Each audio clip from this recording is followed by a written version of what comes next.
Men at Sea.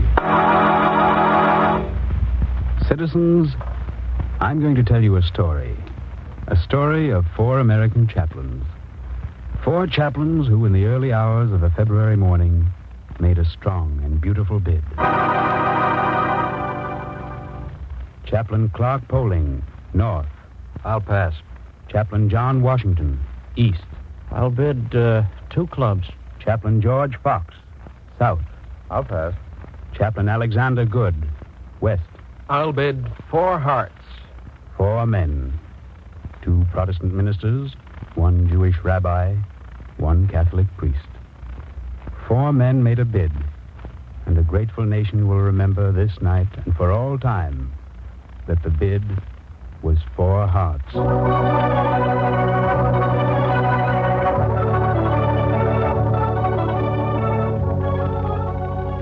In the spirit of this day of worship, the National Broadcasting Company, in cooperation with the War Shipping Administration, presents as a special chapter on Men at Sea an adaptation based upon Captain Elwood C. Nance's book, Faith of Our Fighters. Written by Father Timothy Mulvey, the play bears the title, The Bid Was 4 Hearts. You were sleeping those cold February nights, citizens. You were sleeping quietly. And while you were sleeping, citizens, the big gray shadows were out on the water. Convoy, they call it. Convoy moving in the night, carrying men and material for the United Nations. Convoy stepping cautiously over gray waters that are treacherous with submarines. Below the deck of the troop transport Dorchester, 4 chaplains are sitting in officers' quarters. Then, suddenly, there's a knock on the door. Is this the chaplain's quarters? Well, step right in, Jimmy. Boy, it's nice and warm down here. You know, if you ask me, chaplains, this North Atlantic ain't so hot. I'm standing up there on the deck, see, looking for submarines. And what do I get?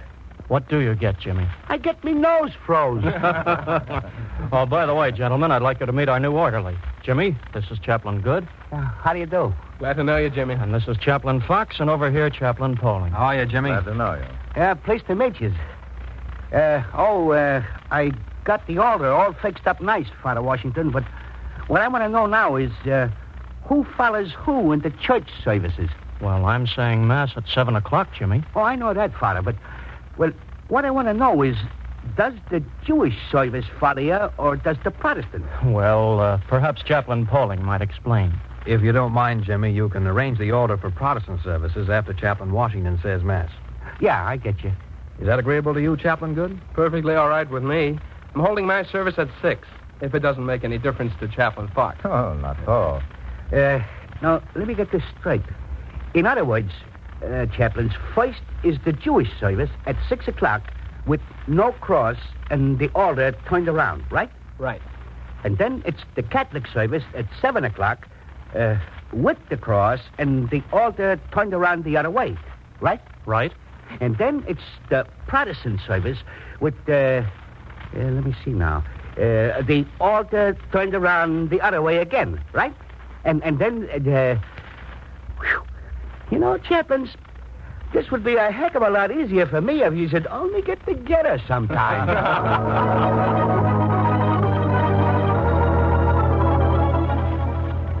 The convoy moved steadily to the north, and now that they were approaching Greenland, the escort destroyers were beginning to tighten their screaming lines.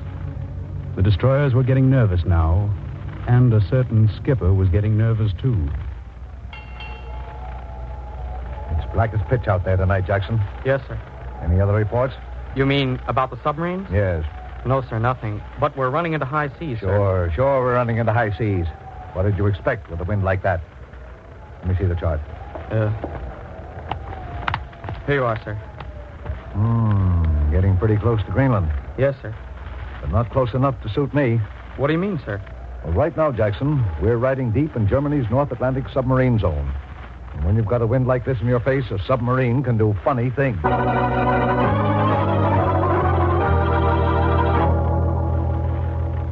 And these were the sounds that night. The large sounds of wind and waves, The small, friendly sounds of lifeboats swinging on the davits. The muffled gray sound of boots keeping vigil on the bridge. And then the night gets very quiet on the North Atlantic. It gets very quiet in a dark cabin. The chaplain has time to lie in his bunk and remember. Chaplain Poling was remembering that night. Chaplain Poling, they call me. Chaplain. Somehow, in this dark room, the memory of that first fear comes back to me now. I remember how you looked at me, Dad, when I, your young minister, opened the door that day. What's the matter, Clark? Dad, I'm no good. I'm a failure. What's the trouble? A man's dying now, and I can't help it. Did you try? Yes, but I just couldn't help it. Maybe you tried too much, Clark. What do you mean? I mean, did you give God a chance? Well, I... No, you go on back, son. Go back to that man, and remember, you're nothing but an instrument in God's hand. I'll never forget that, Dad. Never. An instrument in his hands. That's all you are, Clark Poling. Dear God, help me always to be your instrument. And watch over Corky and Thumper and Dad. Watch over Betty and all of us tonight.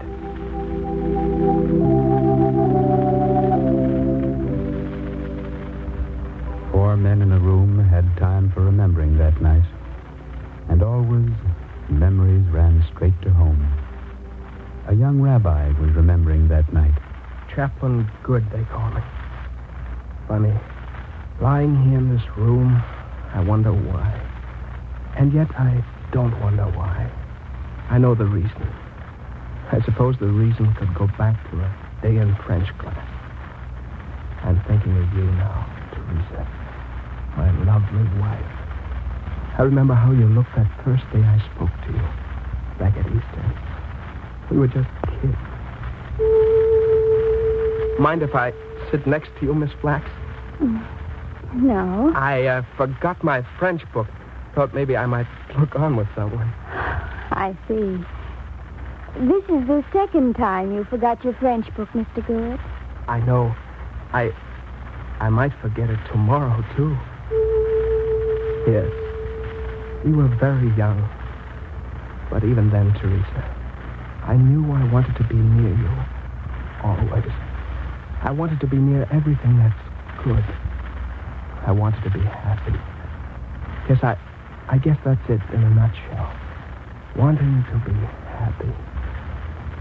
Everyone wants to be happy. Everyone. Oh, God, my Father, look down on us tonight. Look down on Rosalie and Ruth and Ethel and my wife, Teresa. And God, help us all.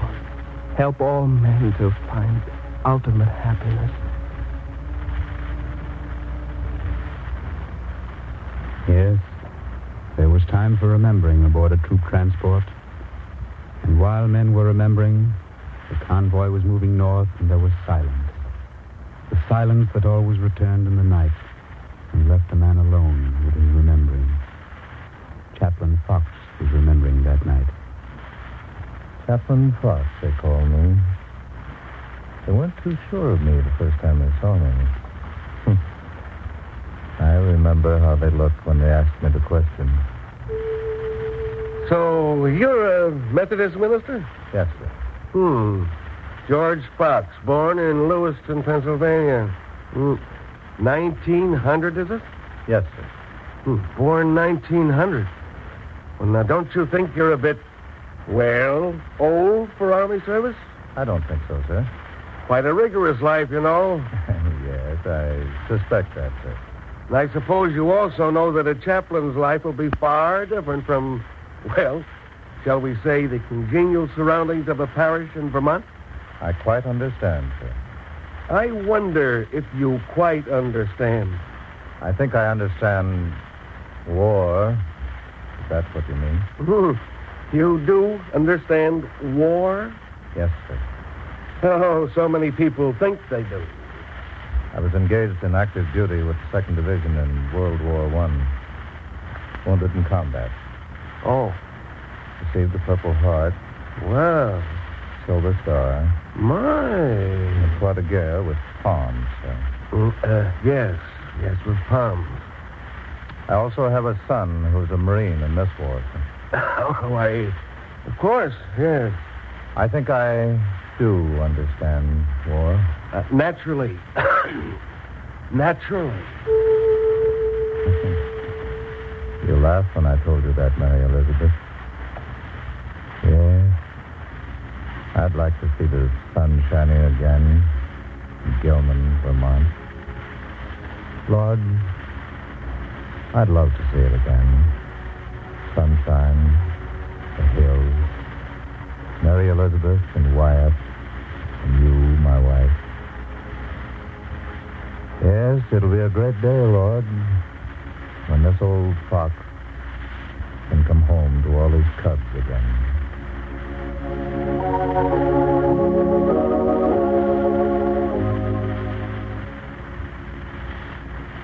You were sleeping those cold February nights, citizens. But while you were sleeping, there were hearts that were remembering and eyes that were watching. And the big gray ships were still moving north, and the slow procedure on the high seas was being written on the log. But there were some things that were not written on the log. Jimmy, the chaplain's orderly, was shining candlesticks that afternoon when somebody knocked. Yeah? Come in. Oh, what can I do for you, Sergeant? I was looking for one of the chaplains. The chaplain's is busy. What do you want? Well, it's about a letter I wrote to my girlfriend. Your girlfriend? Yeah. Well, for crying out loud, what do you want the chaplains for? Well, I get you. You mean, you want a little help, sort of? Yeah, that's right. I don't know spelling so good. Well, now, why didn't you say so in the first place? Here, give me the letter. I'll give it the okay for you, Sarge. Here you are. I happen to know a little something about this sort of thing, me being an orderly. Where is it? On the other page. Oh, here we are. Dear Toots. Toots, Sergeant? Is that her name? Well, that's what I call her. Sergeant, you know that Toots is no name for a self-respectable dame. She was baptized, wasn't she? Well, I guess so. Well, baptism is a sacrament. In case you don't know that, Sergeant. Yeah? So, call her by her baptismal name, see? Okay. Okay. Now, what is her baptismal name? Marcella. Yeah, that's a nice name, Sergeant. Here, I'll write it down for you. M-A-R... just for the fun of it, Sarge, how would you spell Marcella? Huh? Oh, you got me. Dear Toots, how are you feeling? I'm fine. I hope you are the same. About getting married when I get back to... You gonna marry this dame, Sarge? You bet I am when I get back. But is she a good girl? Good? What do you mean? You know what I mean. Sure she's good. What do you think? All right. Keep this shirt on. I'm only trying to tell you, Sergeant, that the only kind of girl we're coming home to is a good girl. The chaplains will tell you the same thing.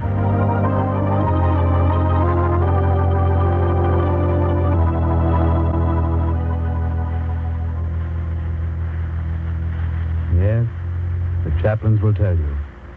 The chaplains told you many things. And in the quiet hours, a chaplain has time to tell himself something. Chaplain Washington, they call me. The older boys call me Father John. There was a time when I thought I'd never quite get used to being called Father. And there were times when I wondered what it meant to be a priest. What has it meant to be a priest? Well, being a priest means many things. It means you, Lord. The eyes and lips and mouth of you. Speaking again those words over bread and wine. That's my Mass. My priesthood is you, Lord. In the long hours of the confessional. That's the way you wanted it, Lord. Whose sins you shall loose. That's what you said. Well, I have loosed. I have liberated. Oh, my good God. I, a sinner, have lifted my hand in absolution. Yes, it's many things being a priest. It's the babies I've washed clean with your baptism. The boys and girls I have fed with the bread of life. The young men and women I have made one in the lasting bonds of your marriage. It's the weary heads and hands I have touched with the strong oils of your extreme unction. Oh, gentle Christ, thanks for all this. And especially thanks for her. Mom, I see your lovely face in this dark room. And I'm remembering a morning, long ago, in the kitchen. I was trying to break the news to you. John, what seems to be troubling you? Mom, would it make much difference if, I mean... You mean you want to go away to be a priest? Yes. Sure. And didn't I know it all the while? Well, it'll mean a lot of work and worry for you, Mom. I mean, all the kids at home and everything, and, well... John, what greater blessing could I work and worry for than to see you someday? John, I used to dream about seeing a son of mine, a priest. I dreamed, I guess I dreamed it 1,000 times or more, even when you were that small. And I was thinking that it would be a great day sitting there with your father in the front pew, with the candles lit and the incense floating like a white cloud over your head, with the altar boys in their red caps and the grand organ filling the church. I was thinking that would be a great day when I could look up and say, there he is. There he is. My own Father John.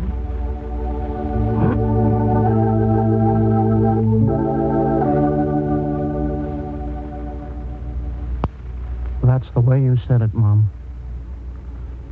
Oh, God. Look over a little house tonight on South 12th Street. Look over my mother and all mothers.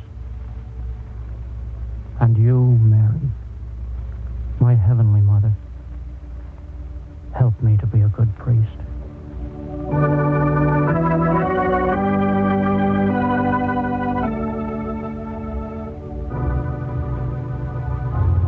The convoy moved slowly into the dawn. It moved cautiously all that day against heavy seas. And when night settled down again on the North Atlantic, 4 chaplains were tired. So they relaxed around a table. They said casual things. It's your deal, Paulie. They weren't thinking about the gray waters now. I'll pass, Washington. They were merely looking at cards. I'll bid 2 clubs. and making small, pleasant calculations. Guess I'll pass. And then, Let me see. I think I'll bid 4 hearts. Stand by. All hands alert. Submarines contacted. Gun crews in position. All hands prepare for emergency. Stand by.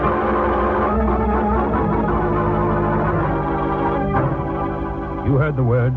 Stand by. You forget a bridge game. You forget the overturned chair, the sweater you left lying on the edge of your bunk.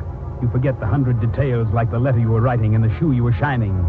Yes, you may even forget your life jacket. You're just one among hundreds who ran out on a cold deck, and you stood there, staring out into the dark, waiting. Doesn't look so good, Jackson. No, sir. How many did they say? They just said submarine. Must be a pack of them. Gun crews ready? Yes, sir. The men are lined along the deck waiting. Yes, waiting. That's the part I don't like. What's that, sir? The waiting. It's like being in a dark room. You don't know whether you're going to be hit in the head or the ribs. The bearing is 035, sir. Looks like the ribs, perhaps. Could be any angle. In a wind like this, those subs could patrol us for 48 hours and call the shot at any angle. What's our position? We're out of line, sir. Oh, I thought so. What are we making? 3 knots. Roughly, sir. 3 knots. Running out of formation at 3 knots. You know what this means, Jackson? I'm afraid I do, sir. The Dorchester is going to be easy pickings if any sub decides to operate tonight.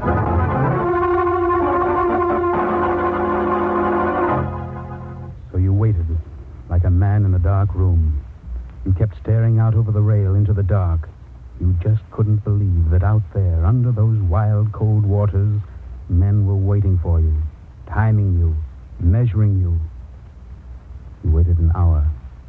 You waited 2 hours.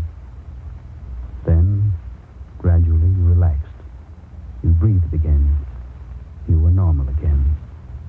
After all, someone could be mistaken, could be a false alarm. You took one more look over the rail.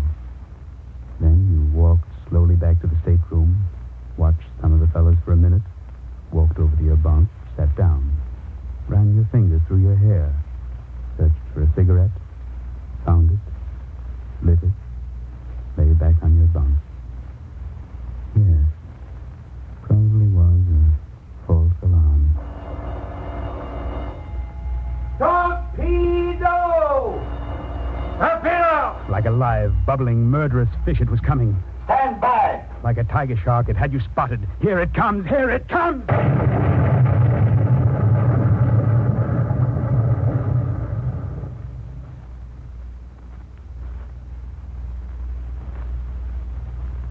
All right, citizens. Let it be said, quietly. Let it be said without the noise and confusion of men jumping over the side of the stricken ship. Let it be said without the shouting of boys as they watched the cold sea coming up to meet them in the dark.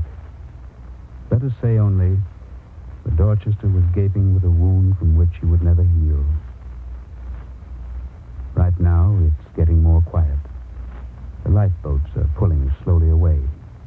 The Dorchester is settling slowly. 4 chaplains, strapped in their life jackets, are standing on the deck of that stricken ship. Are you okay, Pauling? Fine, Washington. How about you, Rabbi? So far, so good. You, Fox? I'm all right. Well, she's going fast. All the lifeboats are gone. We got most of the fellas over the side. Wait a minute. No, I can't die. Look at this kid. I can't die. I can't die. Where's your life jacket? I lost it. I can't die, chaplains. I can't. He lost his life jacket. Look, over there. 3 more kids without their life jackets. Son, listen, son, I want you to pay attention to me. Yes, sir. Can you swim, son? No, sir. None of us can swim, sir. We're afraid, sir. Afraid to go over the side. I see. And no life jackets. Well, chaplains? Yes, you're right. Of course. It's the only way. I'll take this, lad. Father, if you and Poling... And this boy's mine. Here, son. Quickly. Stand up straight. No. All right now, lad. Raise your arms. Now higher, a little bit higher. You're going to be all right. You've got to be all right.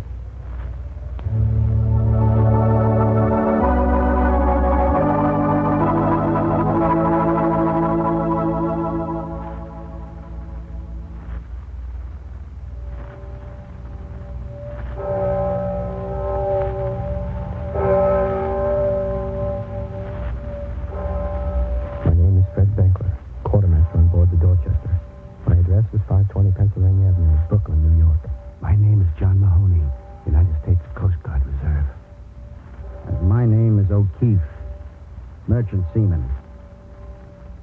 All of us, we saw it. We saw the 4 chaplains give their own life jackets to men who didn't have any. And when our lifeboat drifted away, we saw the chaplains kneeling together on the slanting deck. They were kneeling like that when the ship went down.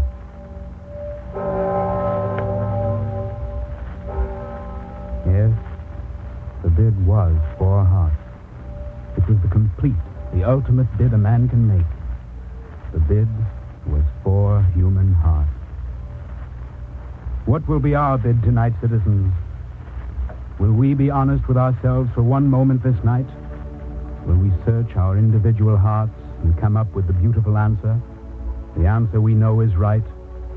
Will we sit at the broad table of this, our beloved land, and play the game according to the rules of him who is the eternal God and Father of all mankind? What say you, player on the north? What say you, player on the south? And what say you, players on the east and west? Will we look tonight into the eyes of our fellow man, whoever he may be, and bid a portion of old pride or stale prejudice or ancient hate? Or will we remember that night of February 3rd, 1943, when a ship went down 90 miles south of Greenland? Will we remember that moment when the ship was poised for the final plunge? That moment when the miracle of man's love for his fellow man converted her slippery deck once and forever into a great altar from which 4 men offered their gallant souls to God? Will we?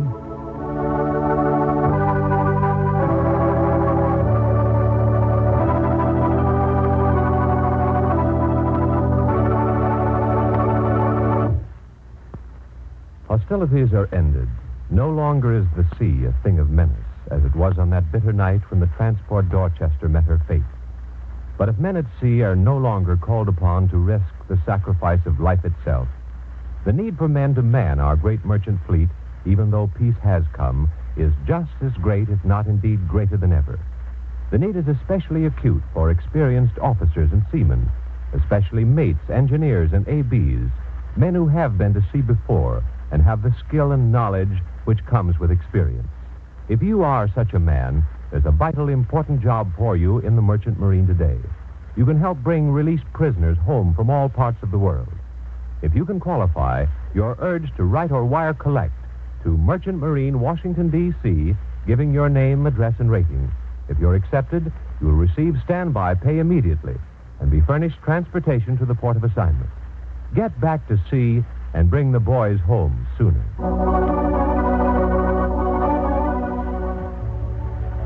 Tonight's story, entitled The Bid Was 4 Hearts, was dramatized by Father Timothy Mulvey from portions of the book by Captain Elwood C. Nance, Faith of Our Fighters. It was presented as a special chapter in our series Men at Sea, a public service brought to you in cooperation with the War Shipping Administration by the National Broadcasting Company and its independent affiliated stations. The cast included Guy Sorrell as narrator, and Bess McCammon, Frank Behrens, Bob Griffin, Frank Butler, Jack Lloyd, Marvin Marks, John McBride, Arthur Cole, Tom Hoyer, Gene Gillespie, Julian Noah, Rock Rogers, and Tommy Hughes. The music was by Felix McGuire, and the production was directed by Howard Keegan. This is the National Broadcasting Company.